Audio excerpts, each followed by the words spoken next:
Hi guys, welcome back to the Desk Corner and welcome to a new video. In today's video, we are swatching out the Derwent Inktense 24 pencil set that I bought over the holiday season for the first time.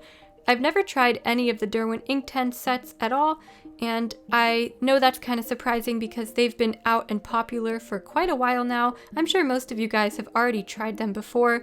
I don't know why it took me so long to get to them, but I'm glad that I bought them now so that I can try it out for you guys here for the first time. Now, unfortunately, I had an intro and some footage that I wanted to show you guys that somehow got lost or maybe not recorded at all. And it included me opening the tin, talking a little bit about the pencils. It wasn't my first time unboxing the tin because I was very greedy during the haul and I decided I had to just look inside.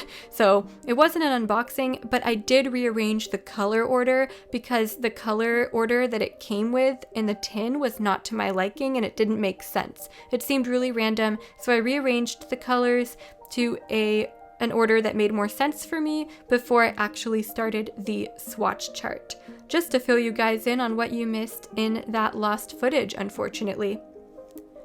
It might be a little bit hard for you to read the color names that I wrote in fine liner here. It comes across as okay in person, but on camera it's always hard for me to make these labels legible. As I went to start swatching the colors themselves, I was being very careful with how much pigment I was putting down because I wasn't sure in comparison to something like watercolor pencil, for example, just how intense these would be. I mean, they are called Inktense, so I should know that already, but I wasn't sure how much pigment I needed to put down, and I didn't want this to turn out to be an overload where the pigment's leaking out all over the place once I added water. So I just was very careful in swatching and I didn't add too much pigment to each swatch. And I think that that was the right move in the end because once I start applying the water and activating the colors, you guys will see what I mean. They turned out extremely intense and very vibrant and beautiful. I don't think that these feel too much different than a normal watercolor pencil. They are a little bit soft, which I like. The color range is nice for a 24 set. I always feel like sets come with multiple yellows when I don't end up needing them because they're never different enough for me to actually need the two variations of yellow or multiple variations of yellow, but that's just a problem I encounter with most art sets in general. There are quite a few darker colors in this set, which I appreciate. That outliner was not supposed to be part of the swatch, but I realized a little bit too late that it's actually just graphite that is used to outline. It might be water soluble, and I'm not completely sure yet why that was included. I'm actually disappointed that that wasn't just a slot that another color could have filled, rather than putting in a pencil used to outline, which I don't know if that's entirely necessary, or if it is necessary, I still would have liked if there were 24 colors in the set. But overall, I think that the set is a pretty good range of colors anyways. That tangerine is just so beautiful and vibrant. I absolutely love it. Also, I'm sorry about my voice, which I seem to be losing a little bit today after talking way too much this week. You guys can see that I barely have control over these colors. Like, look at the pigment and the way it's coming out. I am glad that I did not put more pigment down because I don't know what would have happened. Compared to watercolor pencil, you definitely need less water to activate these, and there's definitely a lot less control involved in this as well. But oh my gosh, I found these colors so beautiful. Look at that bright blue on the left side. I think it's absolutely gorgeous. You can see that there's a pretty good range of earthy tones as well here. That outliner pencil, I tried to go over it and see if it's water soluble, and it did kind of blend a little bit, so I think it might be, and that's why it's included in the set. And then we also have a black included in this set as well.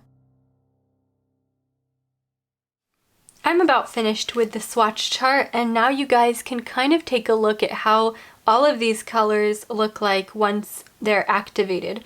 And the first thing I noticed here was that maybe I shouldn't have used my fine liner to create this black line because it seems like the white ink has interacted with the black ink, which I didn't think of. So And you can see that as I was trying to put this over top, it kind of turned into a gray color. First thoughts, this is very intense, as you would obviously be able to tell by the name of the product being Inktense. But as I was working through this, the difference I could really see compared to watercolor is how I was kind of losing control of the pigment a bit. And I wasn't even applying that much water, but you can see as some had leaked out, it's very staining, obviously, duh. And a lot of the pigment was just a bit more strong than I anticipated. And I'm just using my water brush. I kind of realized maybe I should have used a separate water brush for this rather than the same one I used for my watercolor, but I'm able to wash this off pretty easily. I'm not sure I like the order of all of these colors right now, but it's okay. I'm not going to do it over again for quite a while, so we're just going to leave it like that. It's good enough. There's a few things I would move around. I think I put these two in the wrong place. Chili Red should probably be next to Poppy Red.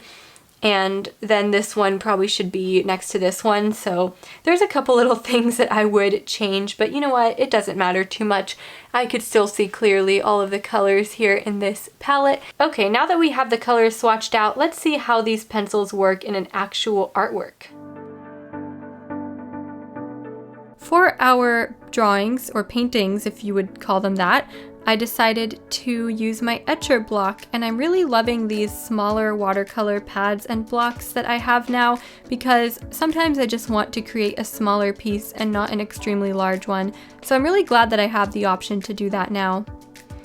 The first drawing that I decided to do was this robin, which I sketched in quickly first. It's sitting on a tree branch and it is just kind of looking up towards the side. And I think it was so cute, and I decided that this would be a good test run to see just how the colors work because a lot of blending was not involved and I just wanted to create some texture with the feathers. There weren't even that many colors involved either, so it worked out pretty nicely. I used my water brush again for these, and as you can see, once that color activates, it is so intense and bright. I realized a little too late that maybe I'd put down too much pigment in some areas.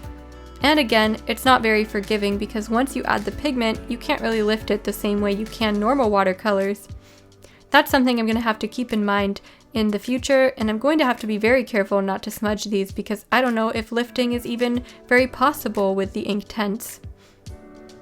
Ink, of course, is staining, so that makes sense anyways and should be expected. I feel like the robin actually turned out to be very defined in a way that I didn't think it would be, which was fun to discover. I think that the pencils blend out in a way where they don't become quite as translucent as a watercolor pencil, and so you don't have to really do quite as many layers. After the tree branch, I thought that maybe it looked a little empty, and I decided to experiment and do a background to see just how these pencils would blend in this technique. I did 2 total layers for the background. You saw me do the first one, and then I'm going to add a bit of contrast in the second layer. And as I was waiting for that first layer to dry, I did add some highlights to the branch and to the bird, just to make it stand out a bit more. Especially because I didn't leave as many highlights to begin with. We'll go back to that painting later. I'm going to show you guys both of them at the end. But let's move on to that second one. I am drawing narwhals in this one. I'm not really sure why. I kept thinking about narwhals all week. It's really weird, actually. There's no real trigger or reason that I was thinking about them, but I knew I had to include them in an artwork. So I decided this would be a great way to look at those beautiful blues that are included in the set, some of those purples and darker colors as well. And even that charcoal gray, which I do end up using quite a lot in here, as you guys will see. For this one, I wanted to test my blending skills with these pencils because most of what I am including in this picture are like smooth surfaces and a background of water that's very blended.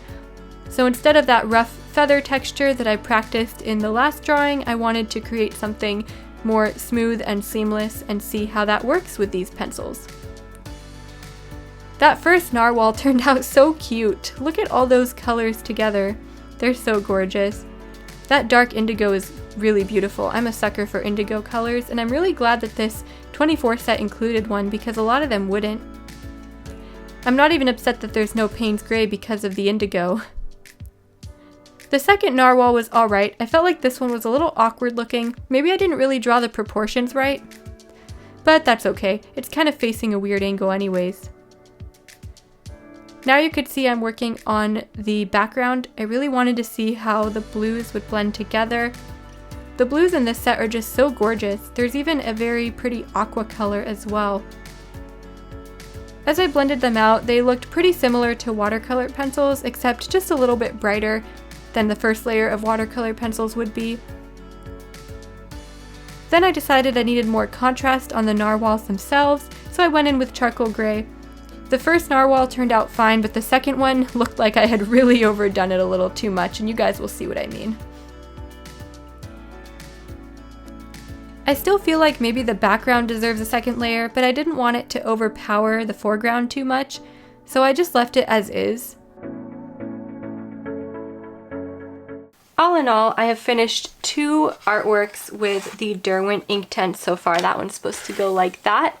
And I wanted to use different colors in both of them. So of course you could see the emphasis on the blues and a little bit of the purple and the charcoal gray in this one. And then we're using some of those greens and earthy tones and brighter orange and red in the bird artwork. And so I feel like this was a good way for me to try out a lot of these colors and see how I liked them and liked the range and how the pencils felt, and I really enjoy them. They're a little bit different than watercolor pencils. They obviously are not like reactivating, so you kind of can do multiple layers on top of one another, but of course if you want to go back and try to reblend something or pick up highlights, it doesn't exactly work the same way. So I might go back eventually and add some highlights to this one and maybe some bubbles because it feels a little incomplete. I added some highlights to the bird and I love how it turned out. And then, of course, we have our color chart. Now, obviously, Derwent offers much bigger color ranges. I forgot what the largest set is. Is it 72 or is it like 100? I'm not sure, you guys, but for now, I think I'm okay and satisfied with the 24 set, considering that you can blend the colors together. And yeah, I hope that you guys enjoyed today's video.